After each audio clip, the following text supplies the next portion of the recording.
Hello and welcome to Members on the Mic with the Troy Chamber of Commerce, where we connect with local Troy Chamber members as they give us a glimpse into their company and share some of the business lessons they've learned along the way. Hi everyone, I'm Tara Thompson-Cusack, President and CEO of the Troy Chamber of Commerce, and I'm joined today by the amazing co-host and Vice President of the Chamber, Sheila Denstead. Well, hello everyone.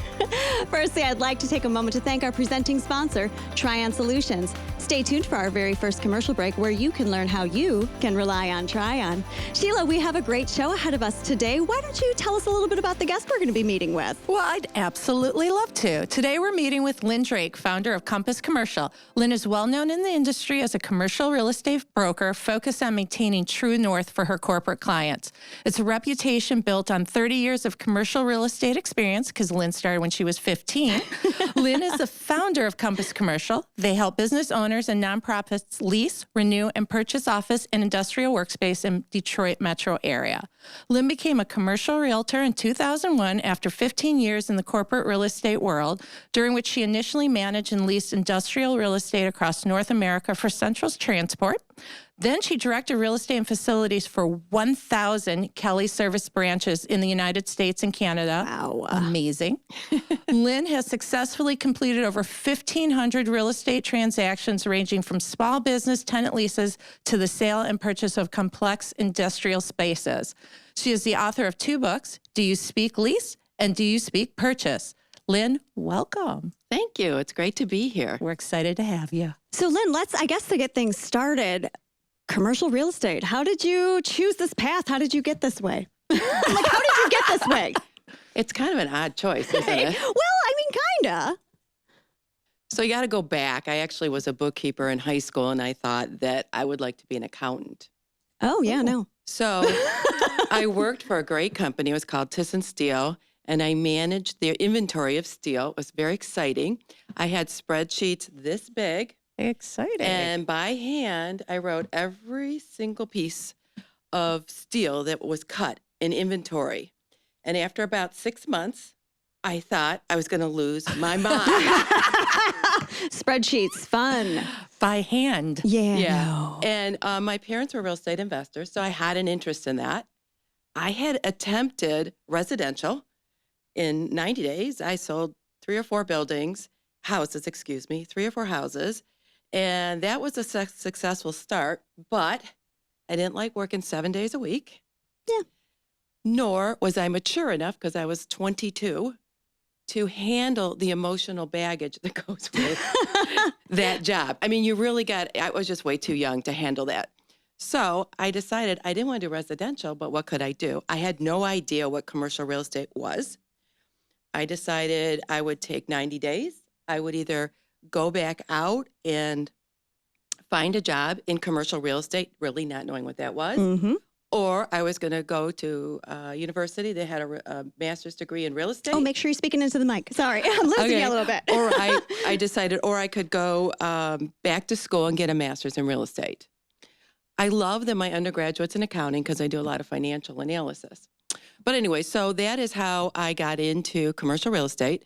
There was a job in the paper with a company called Central Transport, and it was at the time one of the largest trucking companies in the world. And I was one of the first women in the United States working in industrial real estate. Wow. Nice. Yeah, it was pretty cool. There was 14 of us across the United States that we found, and we did talk to each other from time to time. Commiserate. Share stories. Exactly. Actually, for that time, and the way I was treated was actually phenomenal. Right. So my experiences are probably not similar to other people's. Well, you're gutsy, though, too. I mean, the reality of it is that you can work within the environment you help to create, and I think that has something to do with it. Because, I mean, we know you. We know you're kind of tough. So then I had a significant birthday, and 25. 25, you got it. And I decided to climb a mountain. I had read a book by a gentleman named Rich Fettke, and he wrote about using extreme sports to be able to develop courage. And I was in an all-male industry, so I wanted to develop courage. Yeah. So my first event was to climb a mountain. I climbed Mount Ohipi in the Pioneer Mountains. It was about 11,000 feet, and it was with Outward Bound. This was during one of the years when the forest burnt down. Oh, Wow. So 10 of us were supposed to show up. Only 5 of us showed up. As we came down into Butte on our little tiny plane, there were fires everywhere. So when we got out of the plane, a bunch of people even said, we're not even going to go because they were scared. Well, yeah. Understandably so. Yeah. So I went, well, I'm here to learn courage. So I went, and only 3 of us finished. We spent 1 hour of silence at the top of the mountain. And during that period, I had a revelation that I needed to make a change. I had a great job. I ran Kelly Services, real estate. I had 20 people reporting to me. It was a great job. Mm-hmm. But I needed something different. Literally, then let me finish that. So after we come down after the mountain, 24 hours later, the mountain was completely the fire had swept through the entire place where we were at. They actually pulled us out 24 hours early. someone was watching out for you. Whew. Then listen to this. 3 days later, I'm back at work and I get this opportunity from Women in Real Estate. It's called Crew. And there was a book called Know Your Strengths put out by the Gallup poll. And they were offering it to crew members for free. I took the test. I didn't really know what I was doing with my future. I had no idea. And the Gallup poll called me and offered me a job 24 hours later. Wow. They said, did you know you're in the wrong field? And I'm like, what are you talking about? I love what I do. And they go, well, you're supposed to be in sales. Would you like to come work for us? And I said, HR services? No, but I could do commercial brokerage.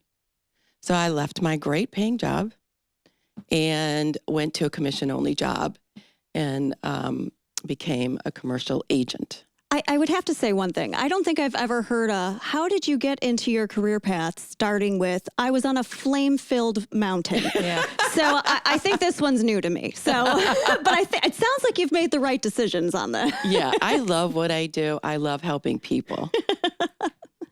Well, with that, can you, a lot of us obviously know real estate. We know residential. Let me rephrase that. We know residential. And there's a difference, obviously, between Right. residential and commercial. Can you tell us what those differences are and what our members should look for when hiring someone in the commercial world? Sure, I'd be happy to discuss that. Well, first of all, real estate for residential and commercial are very different. And the residential people are given contracts and they have to use those contracts, right?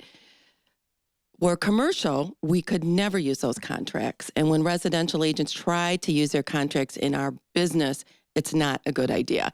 It never works very well. So that's one big difference. So in our area, usually what happens is maybe somebody would join a firm and somebody might take them under their wing and train them. But the problem with that is you don't know how much experience that person has, Right. where they came from, what their experiences are. So the best real estate agents, they go out and get their own training. And there are all kinds of real estate agents. So residential typically do residential. Sometimes they do apartments, but you really need to be educated because that's selling something on a cash flow. Okay, so that's a lot different than selling a home. In our business, you can, I suggest that people go out and get either a CCIM, which teaches you how to sell buildings or buy buildings based upon cash flows. So those could be apartment buildings, they could be office buildings, they could be any large complex, or they could be a small building with a bunch of small tenants. So that's one way of selling. I don't sell that way because first of all, even though I have all the education to do it, I'm not an expert. And that is really critical that you get an expert in that area if you're trying to buy like that. So that's one type of realtor. Could I ask what CCIM stands for Yeah. for us laymen? Okay. It's oh my gosh, you're asking me that now. I'm not going to remember. It's the commercial. I don't remember. I'm sorry. That's okay. And then there's an SIOR, which is Society of Industrial and Office Realtors, which teaches people how to lease or purchase space for end users, like your organization or any business, right? And then there's a MCR, a Masters of Corporate Real Estate, which is what I have. And the reason I have that is because I went and got that when I was in corporate real estate. So it's an overall, how do you manage real estate for from a corporation's perspective. Wow. So you really need to have someone to mentor you, and you really need to go get this education. It sounds like there's so many moving pieces and so many fun acronyms. Yeah. Yeah, CRE, commercial real estate. I know, I'm writing them all down. I know. I'll think of that in a minute. My And brain. we'll find an LMNOP in there somewhere. Yeah. So guys, everyone, this sounds like a great time to take a quick break and hear a word from our presenting sponsor, Trion Solutions. We'll be right back. My name is Kamal Shuhaib. I am the owner of Choice Properties and the Choice Group, and we do business in 5 states. We started dealing with Trion about 10 years ago, and they were highly recommended. We like to deal with companies that care about the community that they do business with, and we feel Trion does that because we witness the wonderful things that they do for the community on so many levels. And that is why we rely on Trion. You can always rely on Trion. Welcome back to Members on the Mic with the Tri-Chamber of Commerce. We're here with Lynn Drake. Lynn, can you explain the differences about the specialties? I know we've talked a little bit about commercial real estate, but there's specialties. Like you said, there's education that you have to study for each of these categories. Can you help us define what these kind of specialties are? Absolutely. So there's a couple of different things. First of all, there's 2 types of commercial agents and 2 types of residential agents, which have the same definition. They're either representing buyers and tenants, or they're representing the listing owner. So in commercial real estate, that would mean they're representing the building owner. Okay. Professional landlords. So we never represent professional landlords because we feel it's a conflict of interest to represent both sides of a transaction. So there's those 2 sides. So sometimes people work on both sides. In residential real estate, they actually make you sign an agreement if anybody hires you to tell you who that you are representing. Are you representing the homeowner, or you're representing the person that wants to buy the house, excuse me. In commercial real estate, it's buyer beware. There are no laws to make anybody safe. The agents don't have to tell you anything. No, I kid you not. No, I'm serious. There are no laws. It's buyer beware. A lot of the states, United States, have addressed this, and they don't allow that to happen anymore. It has been fought here in Michigan for a long time. I would love to see it done, because here's what happens. People they see a sign for sale or for lease, and they call the listing agent. Well, listing agent doesn't tell them it, but their job is to get them to pay the most money possible. Makes sense. Could be poor business terms, or like I find sometimes, like they might normally give free rent, or they might normally give some tenant improvement dollars. They're not going to mention that because that's their job. That's what they're paid for. There's nothing wrong with that. I love working with great listing agents because they make my job easier. But you just need to understand who is representing you. Well, and I think, like you said, relationships matter in this scenario too. The more you've been around in the industry, the more you've spent time, you're getting to know who are the right ones you want to work with, I guess. Absolutely. So if you're a professional landlord, you want the person, the guy or gal, although there's very few women in my industry, you want the person whose name is on all the signs in town because they didn't get that by accident. That's through hard work, okay? So that's who you want to call. The problem is tenant reps or buyer reps like us, people really don't know who we are. So we have to reach out and find them. Well, with all that being said, and we're going to stick with the commercial real estate side, what's your processes? What do you and your coworkers do to walk someone through what your side of it? In 10 Okay, so in 10 minutes. In a flaming mountain. Right. Okay, so first of all, we developed standard operating procedures for our business. I don't think very many agents have that. And the reason I did that is a real estate transaction, depending on the size, can take anywhere from 3 months to 18 months. And what I found when I had some agents in the office is they would get lost in the process. So we develop processes. So every new transaction has its own set of processes that is from a template. So that's how we kick it off. What we do when somebody contacts us is we have a form that we've developed. We have 3 forms, one for office, one for retail, and one for industrial. it asks a lot of questions because a lot of times people start looking for space and they haven't thought through the process and they don't understand how many variables that there are. So it's our job to pull that out of them. So we start with this form, and then as a part of the form, we have a space calculator, and that is for office users.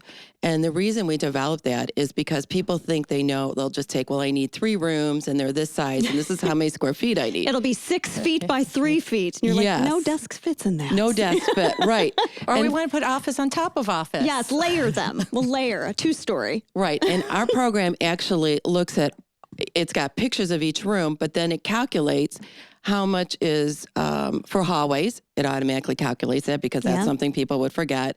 And then in office building, there's a rentable usable figure. So you're paying for the rentable figure, which is anywhere from 10 to 15% larger than the usable figure because you're paying for the common area spaces. And people don't realize that. And then we need to make sure that they're in the right budget. So then we're going to review with them, is this how much you can afford? Because if you can't, one thing people do not understand, and I get why they don't understand this, is commercial mortgages are only 5 to 7 years. So that means that the landlords have to reapply for a mortgage every 5 to 7 years. If they have all these short-term tenants, they won't qualify for their mortgage. If those tenants are paying under a certain amount, they won't qualify for their mortgage, which is what happened between 2008 and 2010.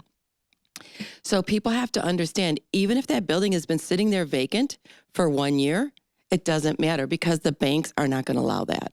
Well, and that's an interesting thing. So I mean, obviously, after COVID, we heard everyone saying, all these buildings are empty. It's a buyer's market. All these should be now down to $8 a square foot, which is just not realistic. And I don't think people really understood the why. Yes, and that's my job. My job is to explain why we do things. My job is to explain there are other ways to get the rent down, like landlord improvements or free rent or things like that. So that's kind of my job, because if we get free rent, what happens is then the mortgage company does not recognize that as a reduction of value to the building, which I think is kind of interesting. I don't know how that happened. But anyway, so, But you can't devalue the building because then he's not going to work with the mortgage. Exactly. Oh, it's just, well, and okay, so I do have to ask this question. So you obviously are a writer. You have 2 books Yes, I right do. next to you. Yes, You can I show do. it on screen. We Oh, don't okay. mind. But do you address any of these scenarios? Like, tell me a little bit about the books that you have right now. Okay, so I have Do You Speak Lease? Okay.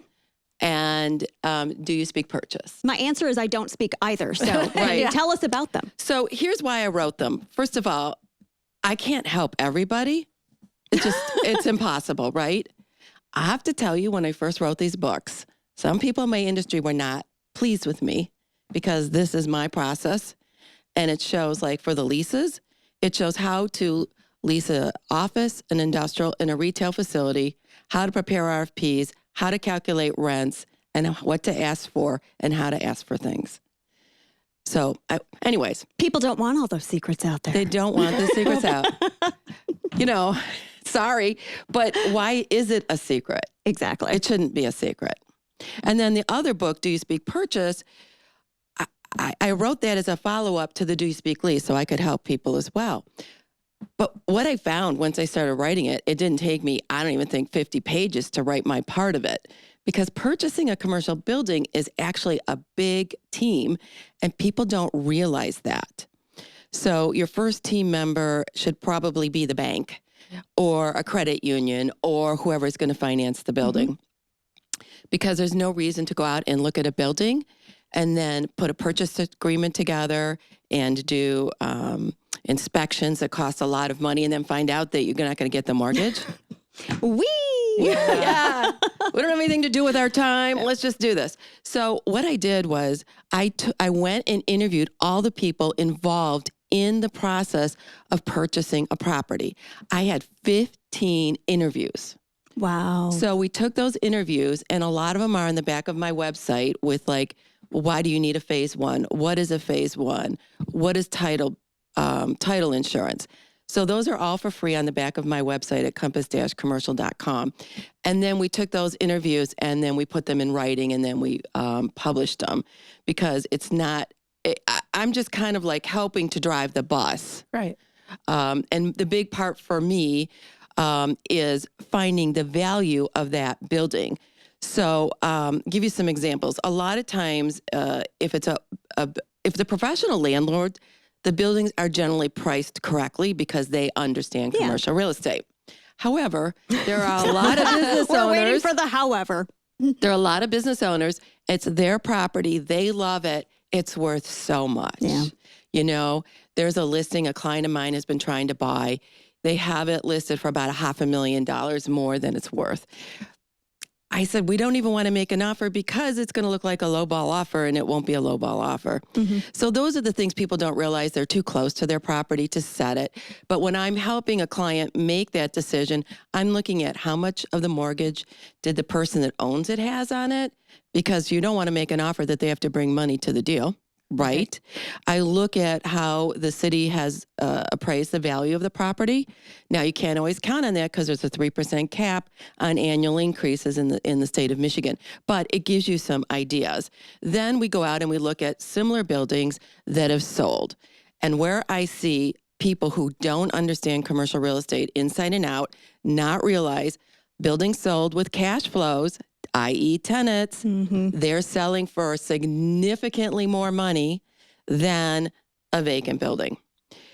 And so you that's why you find these like crazy prices all over, because no one, or their listing agent didn't want to tell them, hey, your building's not worth it. Yeah. Well, that's a hard one to do. It's no different than a homeowner who feels their house is. Yes. Yeah. It's personal. Yeah. Becomes It's very personal. So quickly, before we wrap all this up, what are you seeing post-COVID? What's the percentage of leasing versus buying when it comes to commercial properties? Oh, well, with the interest rate, Yeah. I was just working with a client and it was going to cost him $1,000 more a month to purchase the building than lease it. So I think that's going to start coming down. What we see are some of the buildings are starting to go into foreclosure, the office buildings. So that's kind of scary. However, industrial is a hot spot. We have a vacancy rate under 5%. They said it just went up about 0.5% recently. When I see a vacancy rate under 5%, that says there's no space available to me. Yeah. That says that the properties that are out there are junk. So when I'm working with a client, like I did not that long ago, he wanted an industrial building. I said, okay, here's the deal. You're pre-qualified, right? Yep.